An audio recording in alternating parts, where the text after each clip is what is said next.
Today is January 31st, and it's the day before a really nasty front is supposed to come through. So basically, Selina said this is a day when she was going to do nothing. So I'm going to show you the nothing that she's done. At least start here. This is not where she started, but those two pallets, the extra ones that she did not rip up, she came in here and cleaned all of this up. Put the pallets on the bottom, restacked all the feed, oldest on top. She got a whole bunch of extra feed because we have a nasty, nasty front coming in, and supplies can be a problem. For those of you who have seen this shop before, either in person or in videos, it's a working shop, so it's always busy and it's always full. And this is where she throws a lot of empty containers that she uses all the time. So those actually cycle. Her workbenches are still kind of a mess, but look at this. All kinds of room to walk. And she has raided her old original wood storage so often now that there's almost nothing in the floor in front of it anymore. This used to be stacked all the way as tight as it could go and overflowing onto the floor, but she's used it and used it and used it. And of course, as she always says, it can always be something, if we have to, push comes to shove, we can burn it for firewood. Yes, those are extra windows back there in the back. Things stored for future projects. So, like I said, she didn't start here, but she did end up cleaning this up a whole lot today. And I will show you the other places she's been working, and I'm sure she'll tell you her story. And I know you've seen the blacksmith shop before. This is that stack of wood after she finished cutting up those slabs. But over here against this wall, she did have that stack of tin, the rest of the tin that was left. She used part of it on the side of the tree house, and she finally was able to move the rest of the tin where she wanted it in her storage. So she was actually able to hang this neat banner we've had for a while that she wanted here and couldn't get up. So, yay! It's amazing. January 31st, it's absolutely a beautiful day. I'm out here in my shirt sleeves. Of course, we have a super nasty front coming in. We're talking potential blizzards within the next 48 hours. It'll be really interesting. So I have showed them what you did in the shop next door. Oh. And I just showed them what you did in the blacksmith shop on this day of doing nothing. Well, you want to tell them what else you're doing today on your day of doing nothing? I'm taking this apart and getting rid of it. And I'm scavenging it for pieces parts. For instance, one of the times I fixed it, I wound up having to put in a perfectly good bracket, brace. Yeah. And it already got one of the legs off. Yes. And I already threw a piece in there that'll make firewood, so yay. That's what I'm doing. So I'm taking it apart. And I see you've got a piece of plywood over there. Yeah, I got a piece of plywood, one piece so far. These also were used to fix it and make it work. Right, because it was an old couch that we kept launching onto and killing. Yeah, we kept rebuilding it and rebuilding it and rebuilding it. So, yay! More plywood. Another piece freed. Yay! And you can see this is where that brace was. That's why. Yeah, it was totally broken. Completely busted to shit. Yep. Yep. Not that my old lady and the kids are hard on furniture. Yeah. And it wasn't brand new to begin with. No. It wouldn't have mattered though. Let's not pretend like you guys haven't torn up perfectly good shit. You want to show them what you did in the storage building? Oh no, it's just okay. Well, I just tidied up a bit. I could show. Yeah, I'll show. You can show them what you did with the tin. Oh yeah, okay. So I took the tin out of the blacksmith shop. It was one of those days where one thing turned into 50. Yep. I was going to get feed because, well, you don't know when you're going to be able to get feed again. Plus, we have a storm rolling in. Right. And you can't, don't wait and go, well, they didn't say it was going to last 3 weeks. Just get enough to go. When they tell you a storm's coming, get enough to last 3 weeks. I just cleaned this up a little bit because I found some more boards that I can use in the ceiling. Yes. And so there was that.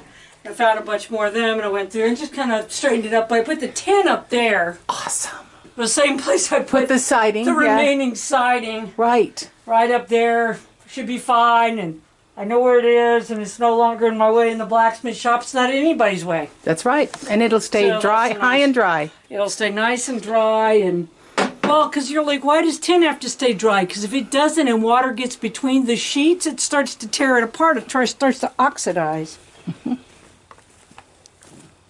Which sucks, by the way. Yeah.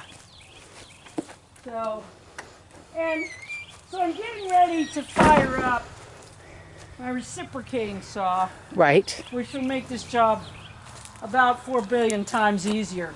But first, I'm doing what I always do with shit like this, which is I'm rolling it around and getting out the different things that I can get out from the different angles. Right. So once you don't care about something anymore, you can just kind of flop it around. You can see I jerry-rigged this back in here. Well, And that was, and it's just, see, that one was easy. yes. Now, what am I going to do with that? Nothing. It's It'll firewood. make firewood. Yeah. So a lot of this today I'll probably cut up firewood. Other of it will be used for wood. I'll And- probably take this one and use them for wood.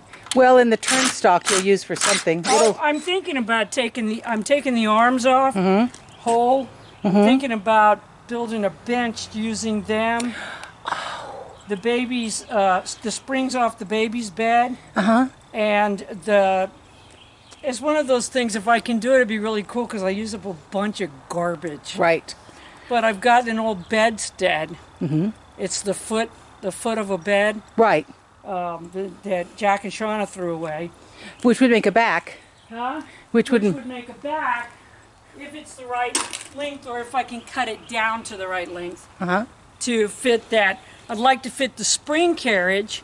Then we could buy something like one of those padded seat things, throw on it, put it underneath the treehouse, and have a nice, comfortable bench. That would be nice. But at any rate, so that's what I'm thinking about doing, but we'll see. That's a staple. Who knows why there's a staple in there? We might have done decorations one year and stapled something to the freaking couch. We've had this couch over 30 years. Yes.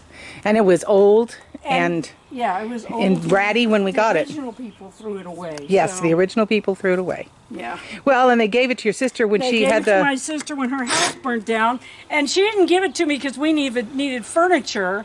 She wanted it hauled off. And I'm like, oh good, we could use a couch. Yep, there you go. And we've been using it ever since. I had to put it back together to use it in the first place. Right. And now I've been putting it back together for the last 100 years. So, Yep, there you go. yeah, so there's that. Yeah, if I could get those off, that would work better for getting those springs out of No it. kidding. Yeah, There, those what are those? springs, what am I going to do with those springs? Well, one of two things. I'm either going to use them for reinforcement of concrete, which would be really good for, Yes, that's what I was thinking. or I'm just going to sell them to the scrap yard. For metal. Yeah. But I've got a bunch of footings and shit I need to pour, so I will probably save them for that. Well, talk about good reinforcement. Yes, really good. I mean, between the wavy pattern and the fact that it's spring steel. Mm-hmm. Yeah. So it should make a really good, reinforcement for concrete. Now, like I said, in the day, back when I was even more broke than I am now, You would have used those I would again. have saved all of those and used them. Well, as it again. is, you'll save them and sell them for Yeah. for metal.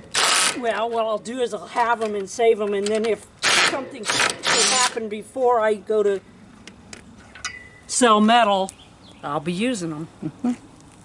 But yeah, now I'm too rich to try to use those if I don't have to. There ain't nothing like reusing fucking screws, man. It's hard. We've hammered out and reused nails. Nails Yes. out and straightened them. Yes. You showed me That's how to how do that when we were broke doing I've that first barn. Yeah, that's how broke I've been. I've taken the goddamn... Yeah, you guys think you're too good for that. my brother Billy, the profound thing he said this morning. That's Bill Allen. Go buy his books. Anyway, Billy was. I was talking to Billy, and Billy was like, he said, "You know what? It dawned on me the other day that people that don't eat leftovers and who don't fix things that when they break, that's the difference between having a paid-for house and being able to go places and do things and sitting around on your ass and doing nothing." Yep. And yeah, I can't agree more. Right. Is like, not being fiscally, not having what you need and not, being in a good place.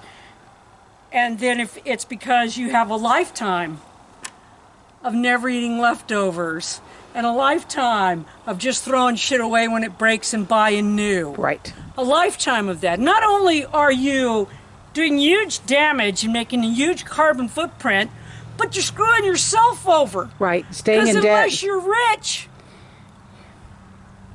every time you do that, that's literally in the course of a lifetime, that's enough money to buy a house. Right. Exactly. It's enough money to buy a car. It's enough money, yeah. It's just an insane amount of money because you don't want to eat leftovers and you don't want to work on something because it broke. Nobody likes to work on shit when it breaks. I don't like to. Bill doesn't like to. But we realized that that's part of the reason why we have what we have. Because we kick shits with the chickens. Neither of you has a mortgage, and neither one of us have a mortgage. Our houses are all paid for. Well, this place isn't paid for, but our house is. Yeah. Well, and the property on the mountain's paid for, and this one will be in a couple years, so there you go.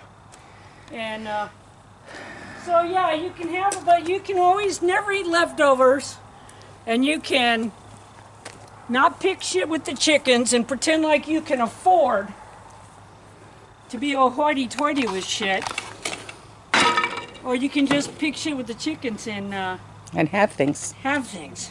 My entire empire has been built with trash! Now you might be saying that ain't much of an empire, but it's pretty good to me. There you go. I like it. So, yeah, this is the project. I'm just going to knock this apart, then I'm quitting for the day. And I'll show them when you're done what you get out of it. Okay. Okay? All right. Well, I'm going to do it. Okay. Okay, so I finally got this off. Why don't you see that? You know what that is? It's a piece of gum. Nick and Meyer. You thought you were going to get away with it. But I realize you're in your 40s now. But I see this gum. You're grounded. That's funny as hell. And she got that piece of spring off, so that's going to be awesome. Well, I'm going to take the springs will be separate. Well, the springs will be separate. I know. There's wood. Well, talk about a booger. Because what I've got to do is I've got to pull. There's some staples in there. Yeah. It's stapled in. And it's pounded into the wood. Yeah. So I got to clip these staples. I have an actual nail clipper. Well, that sounds like I'm clipping my fingernails. That's probably not what it's called. I call it a nail clipper because it's for cutting nails. Not fingernails. Not fingernails. But yeah. Yeah. That's going to turn it over to see the pretty part. Oh, well.